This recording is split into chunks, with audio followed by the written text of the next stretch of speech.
بسم اللہ الرحمن الرحیم۔ معزز سامعین اکرام، یزید بن عبد الملک اموی خلیفہ یہ سیدنا عمر بن عبدالعزیز رحمہ اللہ کے بعد خلیفہ بنتا ہے۔ اس کے دور کی بات ہے، مدینہ شریف اور مکہ شریف کے اوپر جو گورنر تھا اس کا نام تھا عبد الرحمن الضحاک۔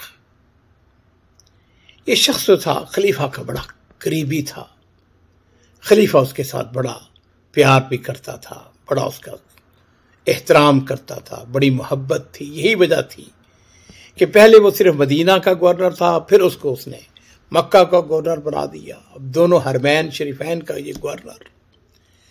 لیکن مدینہ کے لوگ اس کو پسند نہیں کرتے تھے۔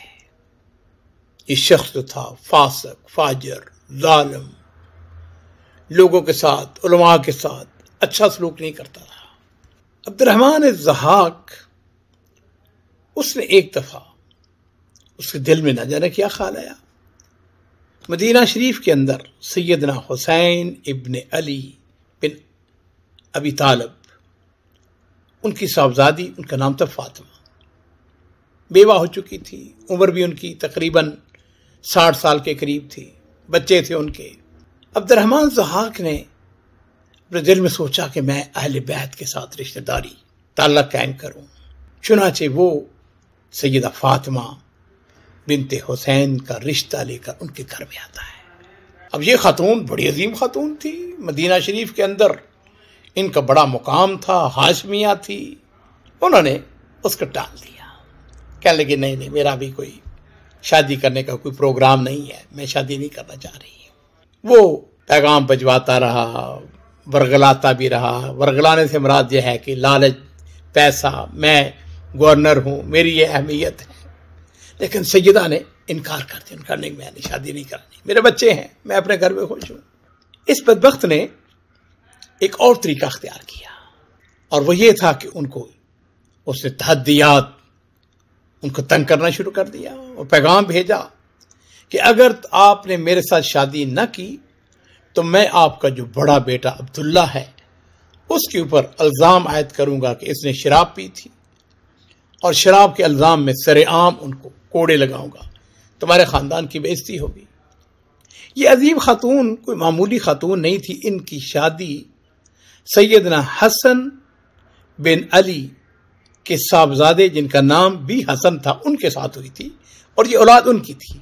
گویا خود بھی ہاشمیہ تھی، اولاد جو ہے وہ بھی ہاشمی خاندان سے تعلق رکھتے تھے۔ جب سیدہ کو اس طرح اس نے دھمکایا تو انہوں نے مدینہ شریف کے جو سمجھدار لوگ تھے، علماء تھے، خاص ان کے قریبی تھے، ان سے مشورہ کرنا شروع کیا کہ یہ بدبخت مجھ کو اس طریقے سے تنگ کر رہا ہے۔ تو کسی نے ان سے کہا کہ آپ ایسا کریں کہ آپ یزید بن عبد الملک کو خط لکھیں اور ان کو ساری صورتحال سے مطلع کریں۔ چنانچہ انہوں نے اس کو خلیفہ کو خط لکھا اور اپنے ایک غلام کو بلا کے کہا کہ یہ خط لے کر وہاں پر پہنچ جاؤ، دمشق کے لے جاؤ، خلیفہ کو جا کے میرا خط پہنچا دو۔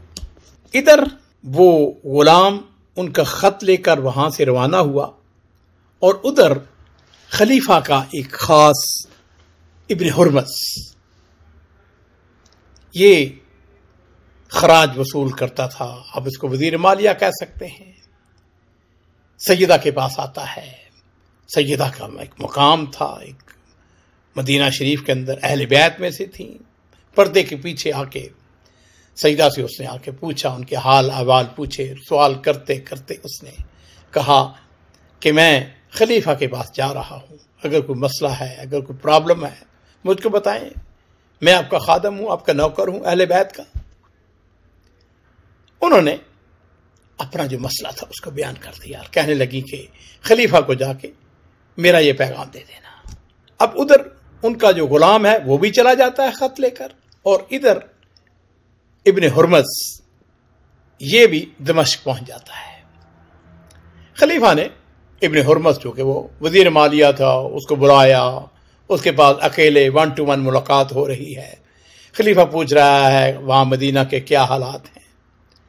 اب اس نے ابن ہرمز نے جان بوجھ کے یا مسلط کے تحت اس نے سیدہ فاطمہ والی بات وہ چھپا کے رکھی. وہ ان کو خراج اس نے پیش کیا، مدینہ کے حوال ان کو بتا رہا ہے. خلیفہ جو ہے وہ پوچھ رہا ہے کہ فلاں کا کیا حال ہے، فلاں کا کیا حال ہے، فلاں کے سب اوکے کی رپورٹ دی جا رہی ہے. اس دوران میں حاجب وہ آ کے کہتا ہے امیر المومنین کو، یزید بن عبد الملک کو آ کے کہتا ہے کہ مدینہ منورہ سے سیدہ فاطمہ کا غلام ایک خصوصی خط لے کے آپ کی خدمت میں حاضر ہوتا ہے، آیا ہے، اجازت چاہ رہا ہے، آپ اجازت دیجیے. خلیفہ نے کہا کہ اس کو اجازت دی جاتی ہے.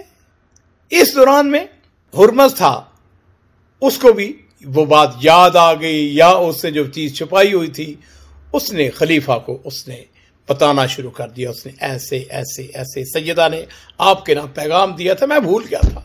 یزید بن عبد الملک انتہائی غصے میں آ گیا. اس نے کہا کہ تو نے اتنی اہم بات تو نے مجھ سے چھپا کے رکھی ہے اور تو کہتا ہے میں بھول گیا. تمہیں تو یہ ہونا چاہیے تھا کہ سب سے پہلے آ کے مجھے یہ بات بتائے. عزیز تاریخ ہمیں بتاتی ہے کہ اس کے ہاتھ میں لاٹھی تھی، چھڑی تھی اس کے ہاتھ میں. اس نے زور زور سے زمین کے اوپر مارنا شروع کیا. اس نے کہا ابن زحاق کی یہ جرت آل ہاشم کے ساتھ اس قسم کی باتیں، ان کو پیغام بھجوا رہا ہے، ان کو تنگ کر رہا ہے. اس نے کہا کہ مجھ کو بتاؤ کون شخص ہے جو اس کو اتنے زور سے کوڑے مارے کہ یہ مدینے میں کوڑے کھا رہا ہے اور دمشق میں اس کی آواز سن رہا ہوں. ابن ہرمز کہنے لگا کہ ایک ہی آدمی ہے، اور وہ آدمی اس کا نام ہے عبد الواحد النظری. یہ طائف کا نائب حاکم ہے. یزید بن عبد الملک نے اپنے ہاتھ سے اس کو خود رکا لکھا، لیٹر لکھا. اس نے کہا کہ میں تمہیں مدینے کا گورنر مقرر کرتا ہوں اور تم فوری طور پر مدینے میں پہنچ جاؤ، ابن زحاق کو معزول کرو اور اس کو 40,000 دینار اس کو جرمانہ کرو اور اس کو 50 کوڑے مارو. اور وہ کوڑے اتنے سخت ہونے چاہیے، اس بے دردی کے ساتھ مارے جائیں. کوڑے اس کو وہاں مدینے میں پڑ رہے ہیں اور اس کی آواز میں یہاں پہ دمشق میں سن رہا ہوں. خط لکھ کر ایک تیز رفتار میسنجر اس کے حوالے کیا جاتا ہے. وہ ایلچی خط لے کر طائف کی طرف روانہ ہوا. اب اس بات کو سمجھ لیجئے کہ دمشق جو ہے وہ شمال کی جانب ہے اور دمشق سے طائف کا روٹ یہ بنتا ہے کہ دمشق سے وہ روانہ ہوگا اور پھر سفر کرتا کرتا جنوب کی طرف پہلے مدینہ شریف آئے گا، مدینہ شریف سے جنوب مکہ مکرمہ آئے گا اور مکہ مکرمہ سے پھر وہ طائف جائے گا. عام طور پر کیا ہوتا تھا کہ جب وہ ایلچی آتا تھا تو وہ آ کے گورنر کو ملتا تھا، لیکن چونکہ یہ جو خط اس نے اٹھایا ہوا تھا خلیفۃ المسلمین کا، اس خط کے اندر مدینہ کے گورنر کے خلاف باتیں تھیں، لہذا وہ ایلچی مدینہ میں آیا، رکا. اس نے پڑاؤ تو کرنا تھا، لمبا سفر کر کے آیا تھا، لیکن اس نے گورنر کو لفٹ نہیں کرائی، نہ گورنر کو سلام کرنے کے لیے گیا. گورنر جو ہے اس کو پل پل کی خبر تھی، اس کو پتہ چل گیا. اس نے اس کو بلایا، اس نے کہا کدھر جا رہے ہو، کیوں جا رہے ہو، کیا تمہارے پاس ہے. ایلچی نے بات کو چھپانے کی کوشش کی تو اس نے اپنی چادر کو پیچھے کیا تو دیکھا ایک تھیلی تھی جس کے اندر 1,000 دینار تھا. ابن زحاق اس کو کہنے لگا کہ یہ دیکھو، یہ 1,000 دینار تمہارے لیے، اور 1,000 دینار بہت بڑی رقم تھی. اس نے کہا کہ یہ تمہارے ہیں، اب بتاؤ کہاں جا رہے ہو، کدھر جا رہے ہو. اب اس نے اس کو بتا دیا کہ خلیفہ نے تمہیں معزول کر کے تمہارے بارے میں یہ اور یہ لکھا ہے. اس نے کہا ایسا کرو کہ تم طائف جاؤ لیکن 3 دن یہاں رکو، 3 دن کے بعد یہاں سے روانہ ہونا۔ اس نے کہا کوئی بات نہیں ہے۔ وہ مدینہ میں 3 دن کے لیے رک گیا، اور ادھر عبد الرحمن الضحاک وہ دمشق کے لیے روانہ ہو جاتا ہے تاکہ وہ اپنے خلاف یہ جو درخواست آئی ہے اس کے خلاف اس کے بارے میں کچھ کر سکے۔ جس وقت وہ دمشق میں پہنچا تو سیدھا مسلمہ بن عبد الملک کے پاس، خلیفہ کے بھائی کے پاس پہنچتا ہے۔ اس کو جا کے دعائی دی۔ اس نے کہا مسلمہ میں آپ کی پناہ میں آنا چاہتا ہوں۔ اس نے کہا بسم اللہ آ جاؤ۔ جس طرح شرفاء کا طریقہ تھا کہ اگر اس زمانے کے شرفاء سے اگر کوئی پناہ مانگتا تھا تو کہتے بسم اللہ، پناہ دیتے ہیں۔ اس نے اس کو بتایا کہ میرے ساتھ یہ اور یہ ہوا ہے۔ اس نے کہا کوئی بات نہیں۔ مسلمہ اپنے بھائی کے پاس پہنچ گیا اور اس کو جا کے کہنے لگا کہ میں آپ کے ایک کام کے لیے آیا ہوں، آپ کو وہ میرا کام کرنا ہوگا۔ خلیفہ نے کہا کہ میں آپ کا ہر کام آپ کا سمجھ لیجئے کہ ہو چکا ہے، لیکن آپ نے ابن ضحاک کی کوئی سفارش نہیں کرنی ہے۔ اگر وہ سفارش کریں گے تو وہ میرے لیے قابل قبول نہیں ہے۔ انکار کر دیا۔